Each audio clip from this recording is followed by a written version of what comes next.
Hello guys, আসসালামু আলাইকুম। আপনারা সবাই কেমন আছেন? আশা করি ভালো আছেন। আজকে আবার নতুন ভিডিও নিয়ে চলে আসলাম। আজকের ভিডিওতে আমি আপনাদের আমাদের দুই বারান্দা থেকে সবজি তুলে দেখাবো। আম্মু বলছিল যে আজকে নাকি আমাদের গাছের থেকে শাক তুলে রান্না করবে, তাই আমি আবার ভিডিও করতে চলে আসলাম। এই যে দেখতে পাচ্ছেন আপনারা, আম্মু কয়েকটা উস্তে তুললো গাছ থেকে। আজকে মনে হয় উস্তে রান্না করবে, তাই তুলছে। এখন শাক তুলছে, দেখতে পাচ্ছেন আপনারা। পুঁইশাকের পাতা আর কুমড়া গাছের পাতা দুইটাই মিক্সড করে ভাজি করবে, তাই জন্য তুলছে।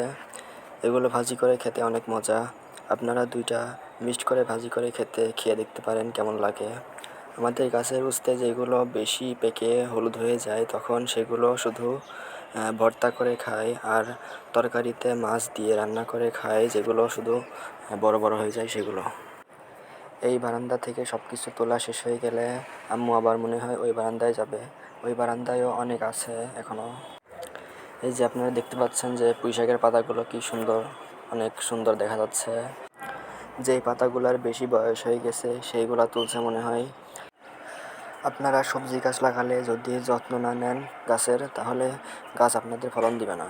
শুধু সবজি গাছই নয়, কোনো গাছই দিবে না। নিয়মিত পানি দিতে হবে গাছে।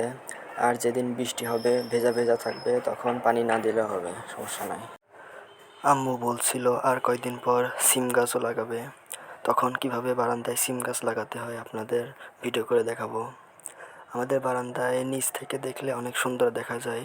সবজি গাছ যদি আপনারা লাগান, তাহলে আপনার গাছ শুধু গাছে পানি দিবেন, আর আপনাদের তরকারির যে ময়লাটা হয় সেগুলো কেটে আপনার সবজি গাছে দিয়ে দিবেন, তাহলে আপনার গাছ ফলন দিবে আস্তে আস্তে। আমাদের বারান্দায় আগে প্রচুর পরিমাণে লেবু গাছ ছিল, আর সেই লেবু গাছগুলোতে প্রচুর পরিমাণে লেবু দিত। কিন্তু কেন জানি না লেবু গাছগুলো সব মরে যায়। মরে যাওয়ার পরেই আম্মু এই শাকসবজি গাছ লাগানো শুরু করে। এই গাছগুলো অনেক আগেই থেকেই লাগানো, শুধু ভিডিও দেয় না তাই। এমনিতেই আমাদের আশেপাশের মানুষজন দেখেই যখন নিচ দিয়ে যায়, মানুষজন রাস্তা দিয়ে যায়, তখন আমাদের বারান্দার দিকে তাকালেই তারা অবাক হয়ে যায়। তাই জন্য ভাবলাম ইউটিউব চ্যানেল খুলি, কিছু ভিডিও ছাড়ি, মানুষজনকে দেখাই কেমন ভিউ আসে। তাই জন্য ভিডিও করা শুরু করছি ইউটিউবে। যারা আমার ভিডিও দেখছেন তারা প্লিজ আমার চ্যানেলটাকে একটু সাবস্ক্রাইব করে দিয়েন, আর একটা লাইক দিয়ে দিয়েন শুধু। এই যে দেখুন, আমার আম্মু প্রায় অনেকগুলাই তুলে ফেলছে গাছ থেকে।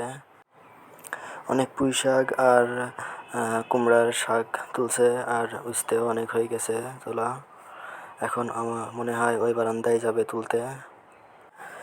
যেইগুলা বড় হয়ে গেছে উস্তে, সেইগুলাই তুলছে। এখনও অনেক উস্তে আছে গাছে।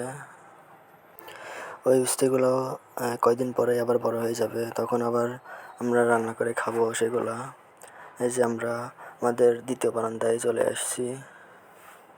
এখান থেকেও আম্মু কিছু কুমড়ার শাক কাটলো, আর ওইদিকে পুঁই শাক গাছ আছে, পুঁই শাকও কিছু কাটবে। এই যে দেখুন, আমাদের অনেকগুলো উস্তে হয়ে গেছে, প্রায় ছোটো ঝুড়ির একটা ঝুড়ি উস্তে হয়ে গেছে। আমাদের যদি গ্রামে বাড়ি হতো, তাহলে মনে হয় আম্মু অনেক গাছ লাগাতো, অনেক সবজি গাছ লাগাতো। আমাদের আর কোনো তরকারি কিনে খাওয়া লাগতো না। আর শুধু দুইটা বারান্দা আছে, দুইটা বারান্দায় অনেক কিছু লাগিয়েছি আমরা। তো আমাদের দুইটা বারান্দা থেকেই কিছু সবজি তরকারি তোলা শেষ। তো আজকের মতো এই পর্যন্তই। আবার নতুন ভিডিও নিয়ে আসবো আপনাদের মাঝে। আমাদের ছাদেও প্রচুর পরিমাণে গাছ আছে, আপনাদের আমি আরেকটা ভিডিওতে দেখাবো আমাদের ছাদ বাগান। তো সবাই ভালো থাকবেন, সুস্থ থাকবেন, আর আমাদের জন্য সবাই দোয়া করবেন, যদি আগাতে পারি আমরা।